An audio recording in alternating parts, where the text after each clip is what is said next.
Udah kita ketahui sendiri bahwa dalam setiap kegiatan yang dilakukan, apalagi dari cerita Waeda Simpasio Institute dari tahun 2016 sampai saat ini sudah melakukan banyak sekali kegiatan, tidak hanya kegiatan arsip dan juga pengkajian budaya, tapi banyak juga kegiatan yang melibatkan orang muda, anak-anak, kemudian melibatkan masyarakat di Flores Timur khususnya ya.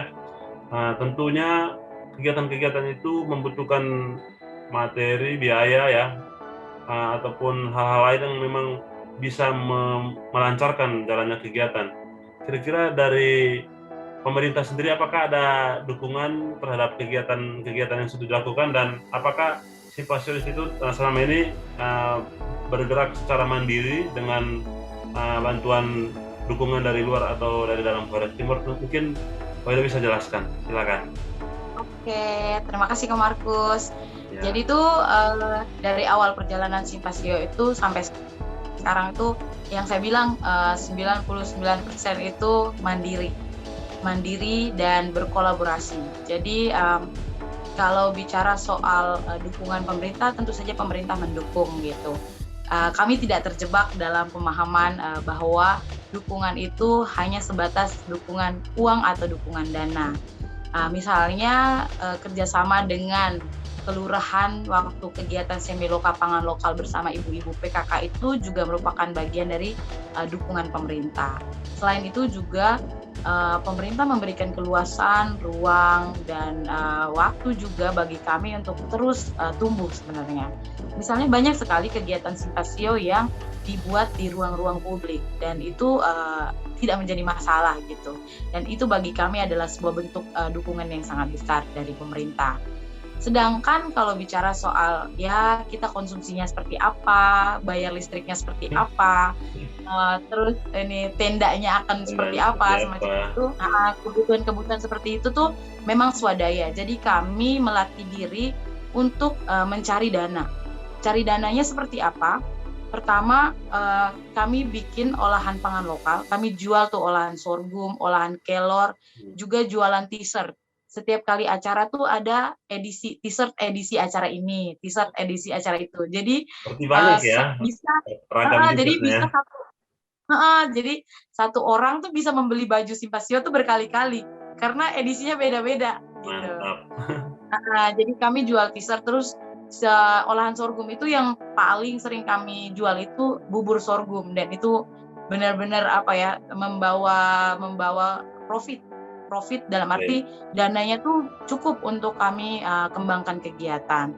Selain itu kami juga mendapat donasi-donasi dari pribadi. Jadi misalnya saya punya kenalan atau teman-teman lain punya kenalan tuh mereka juga berdonasi. Banyak juga yang teman-teman dari Flores Timur yang di luar terus merasa kami tuh pengen bikin sesuatu nih untuk Flores Timur, kami bisa apa nih gitu kan dari jauh gitu, dan mereka memberi dari apa yang mereka punya untuk mendukung kami. Lalu misalnya pembicara atau kegiatan-kegiatan yang kami bikin itu banyaknya juga adalah kolaborasi. Kami sangat membuka diri untuk komunitas, lembaga yang mau berkolaborasi dengan Simpasio Institute. Tapi pada prinsipnya adalah kolaborasi tidak boleh mengurangi warna gitu. Maksudnya bukan berarti bahwa saya mau bekerja sama tapi saya manut karena yang pihak sebelah mempunyai dana, terkesannya seperti itu gitu. Saling mengisi, saling melengkapi ya. Betul, saling mengisi, saling melengkapi, dan kami percaya bahwa itu bagian dari belajar sih sebenarnya, proses belajar, proses tumbuh kami gitu. Dan kami itu benar-benar yang bukan anti proposal Kakak, tapi lebih kepada melatih diri untuk proposal tuh pilihan paling terakhir, gitu. Jalan paling akhir ketika kita sudah tidak ketemu lagi cara untuk mendapatkan uang, maka ya sudah kita ajukan proposal. Karena ajukan proposal itu kan kesannya kayak saya beri lembaran itu lalu saya menerima banyak uang gitu. Mending saya jual sesuatu. Kayak ini ya, tangan di bawah ya. Iya, jadi kalau jual sesuatu tuh kan saya merasa bahwa timbal balik gitu. Betul. Saya terima sesuatu tapi pihak yang lain juga menerima sesuatu dari kami gitu. Itu sih. Dan kalau orang tanya, kamu digaji kah gitu? Orang suka tanya gitu tuh, kalian digaji kah? Kalian dapat berapa sih? Dapat apa sih di Simpasio gitu? Ya, pertanyaan yang mungkin pengen saya tanyakan tadi.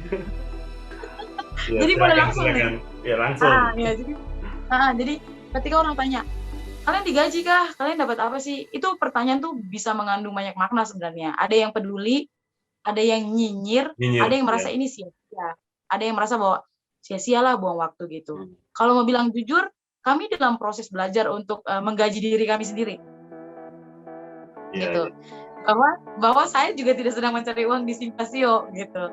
Simpasio ini dia lembaga arsip dan kajian, tapi adalah sebuah bentuk syukur keluarga kami bahwa kami akhirnya tumbuh menjadi seperti ini juga karena buku-buku dan giat literasinya Bapak gitu kan.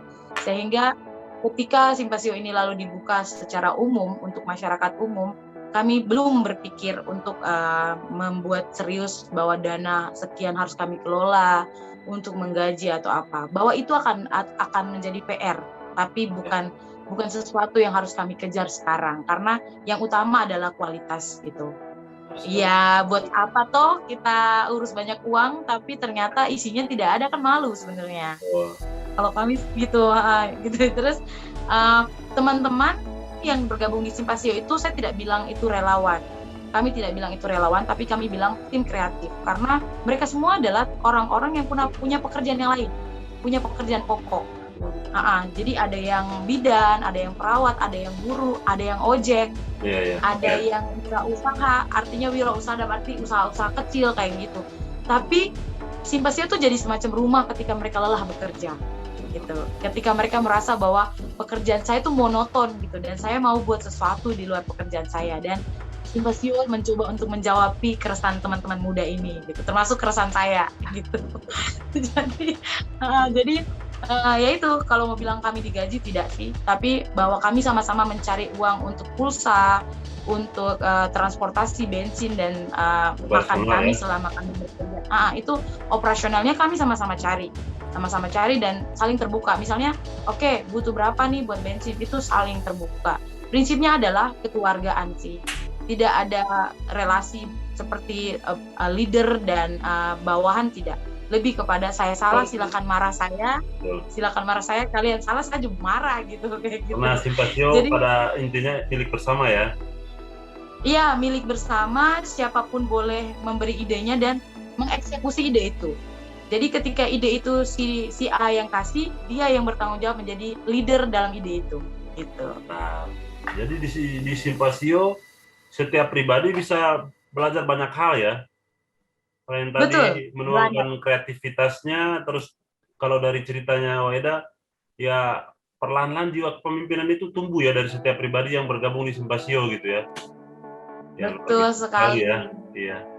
Mungkin itu kalau untuk itu sih menurut saya itu harga yang lebih mahal sih dari sepeser gaji yang mungkin ditanyakan orang-orang itu ya, itu udah lebih dari cukup sih menurut saya. Benar.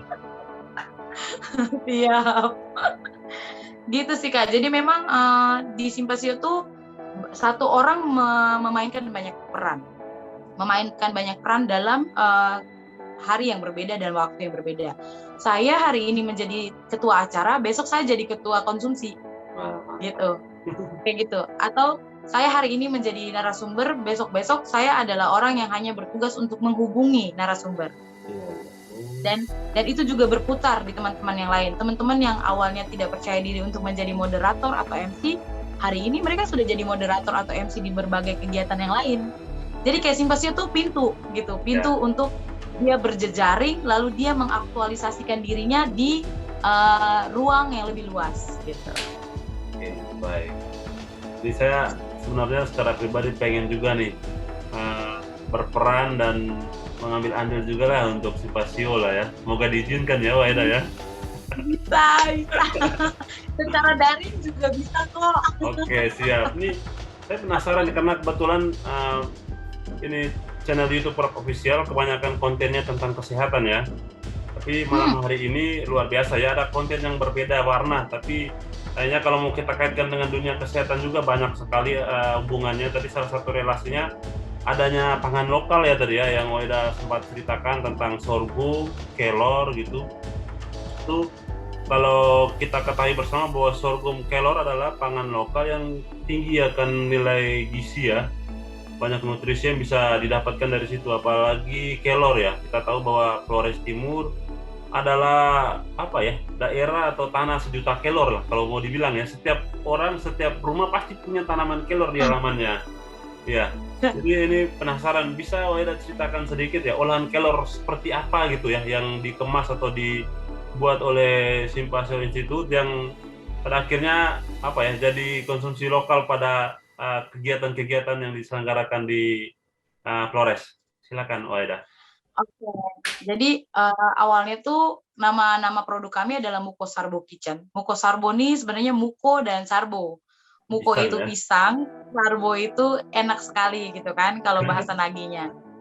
Jadi tuh memang di awal perjalanan tuh yang kami jual adalah olahan pisang sebenarnya. Karena itu mudah sekali untuk diolah gitu, untuk mencari dana, untuk usaha dana. Lalu dalam perjalanannya bertemulah dengan sorghum ini. Sorghum yang sebenarnya adalah makanan asli orang Flores Timur. Yang kami pun ternyata baru tahu setelah kami besar gitu kan, setelah kami seumur ini gitu. Bahwa ternyata ada yang terputus di masa tumbuh kembang kami, di masa proses kami menjadi seperti ini tuh ada yang terputus gitu. Bahwa kami makan beras, tapi ternyata kami pun nenek moyang itu makannya sorghum. Nah, ya lalu kelor atau orang Larang suka bilang merunggeni itu adalah makanan yang memang dari dulu setiap hari dan setiap pagi itu semacam wajibnya gitu. Wajib gitu. Jadi olahan lalu sekarang akhirnya menjadi lebih fokus kepada sorghum dan kelor. Nah, kenapa akhirnya sorghum dan kelor? Karena memang selain yang tadi yang Kak Markus bilang bahwa khasiatnya bagus, punya manfaat dan gizinya yang bagus, tapi juga kami mau buat ini untuk bentuk kampanye sebenarnya. Bentuk kampanye untuk kita kenal diri kita, kenal identitas kita bahwa kita orang Flores Timur tuh makan sorghum, makan kelor gitu. Nah, kenapa sampai akhirnya diolah gitu? Kenapa tidak hanya begitu saja gitu? Karena kami merasa bahwa ya kami merefleksikan diri kami sendiri. Karena saya tidak suka makan nasi biji sorghum saja gitu. Gitu sih. Atau kayak saya merasa bosan kalau si kelor cuma menjadi rebusan kelor. Ya, bening. Iya, benar. Sayur bening kayak gitu ya, kan. Betul. Jadi akhirnya dengan refleksi pribadi itu lalu kami mulai mengolah sorghum itu menjadi cookies, brownies, cake, puding dan bubur. Jadi kita olah dan ternyata banyak yang suka dan karena juga satunya sehat gitu. Berarti dijual juga, dipasarkan juga Waida? Dipasarkan, jadi itu Muko Sarbo ini memang awalnya tuh adalah satu usaha untuk mendukung Simpasio, kegiatan Simpasio. Tapi karena prospeknya bagus, ini diseriusin menjadi satu usaha dan semacam pembagian. Jadi semacam pembagian persen gitu. Jadi pembagian keuntungan. Jadi keuntungan sekian persen untuk semacam kasnya Simpasio atau semacam uang jaga-jaga lah, uang jiwanya Simpasio gitu. Terus selebihnya adalah untuk kami yang mengolah itu gitu. Jadi kalau ditanya isi pulsanya dari mana, ya udah dari jualan kue itu sebenarnya gitu. Jalan-jalannya pakai apa ya? Pakai uang jualan kue lah gitu. Jadi di sorghumnya diolah seperti itu, lalu kelornya itu kami bikin cake sama puding. Jadi cake sama puding. Belum bikin cookies belum, karena kami juga harus mencoba pasar. Tidak semua orang suka matcha gitu kan. Maksudnya kan si kelor ini kan kalau diolah jadinya seperti matcha gitu kan, dan tidak semua orang suka matcha gitu. Kami lihat juga pasarannya ya, kan di pasaran Flores ya. Ya kayak gitu. Terus nanti kalau pasarnya bisa langsung tembus ke luar Flores ya? Sudah pernah. Oh mantap. Iya. Jadi tuh si cookiesnya ketahanannya berapa lama?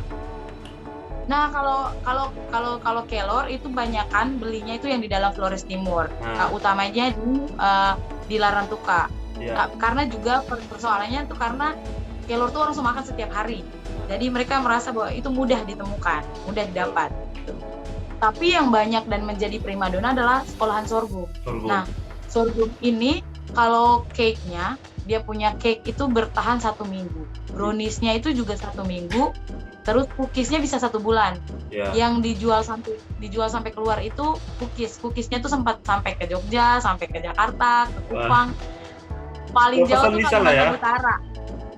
Kalau dari Jakarta pesan bisa lah ya. Bisa, ongkos ditanggung pembeli. Oke, siap. Siap. Gitu. Terus kalau cake-nya karena dia basah atau kue basah dan lembek, dan kami belum punya semacam pengawetan gitu, jadi pasarannya belum sampai keluar NTT tapi sudah sampai ke Kupang. Mantap.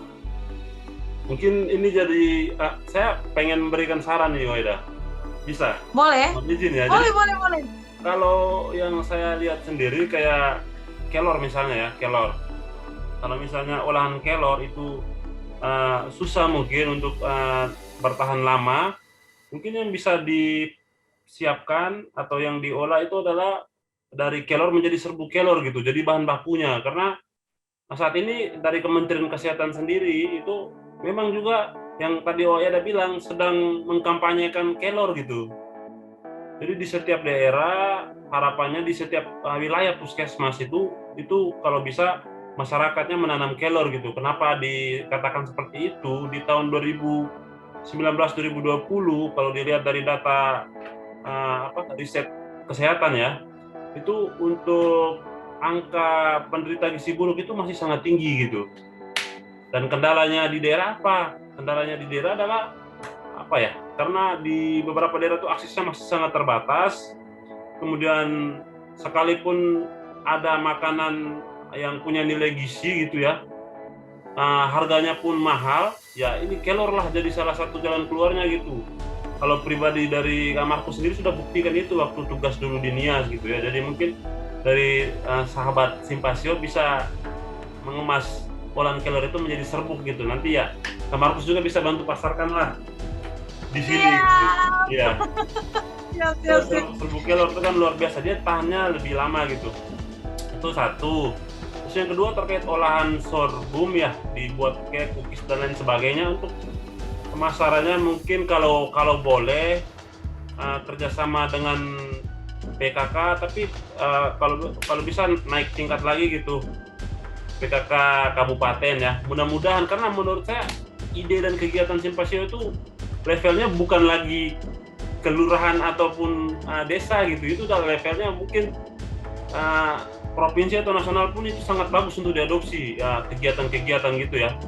Jadi mudah-mudahan ya, doa dari Kamarkus dari pemerintah bisa melirik dan bisa lebih mengambil peran ya, tidak hanya sekedar memberikan izin tetapi bisa lebih banyak partisipasinya. Terus terkait tempat penjualannya itu mungkin ya, karena bandara kita tuh merupakan pintu gerbang masuk dan keluar masyarakat dari luar dan dari dalam keluar gitu.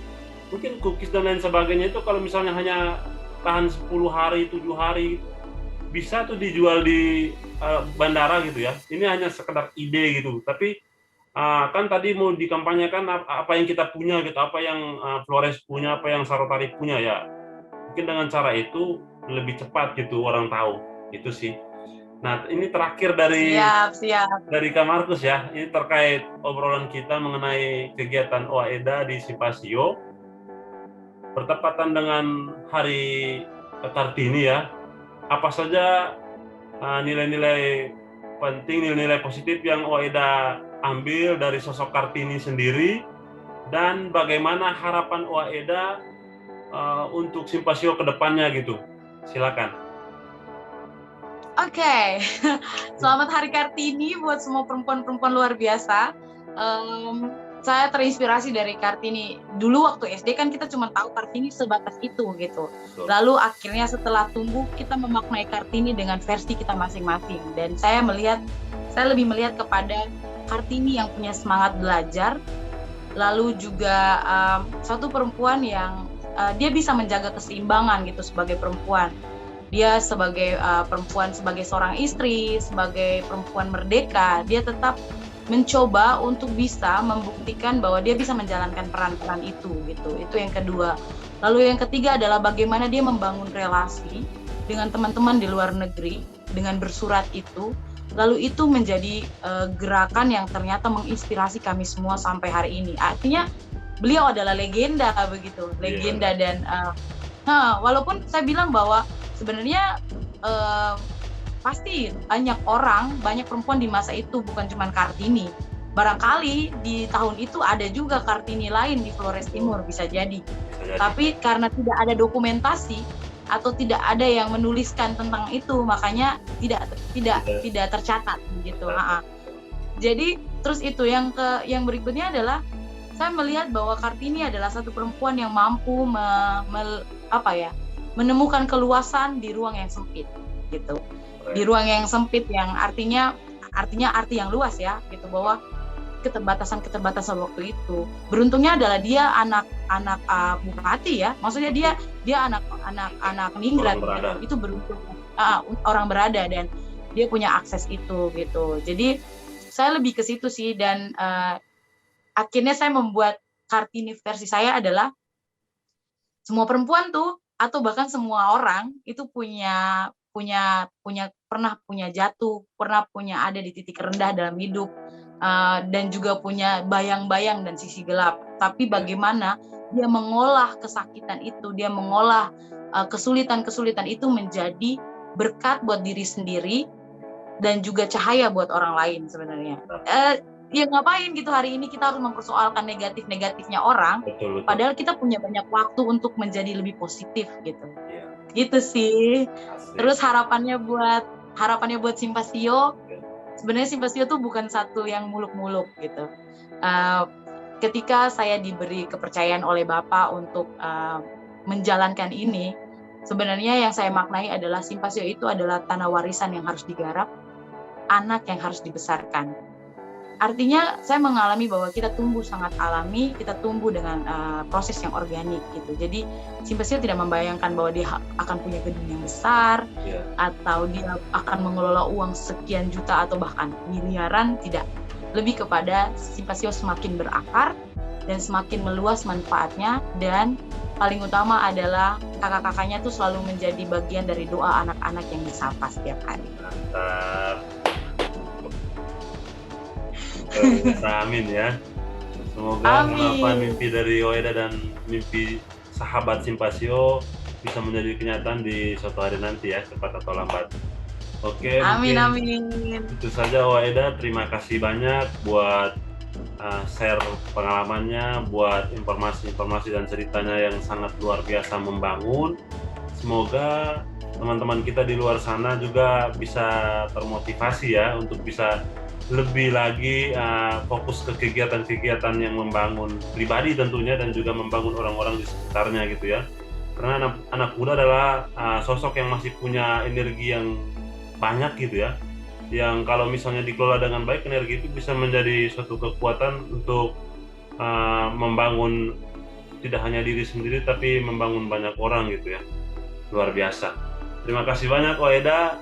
Kita lanjutkan ke obrolan mengenai aktivitas kawan atau sahabat Simpasio dalam hal membantu sesama kita korban bencana di Lembata dan juga Donara.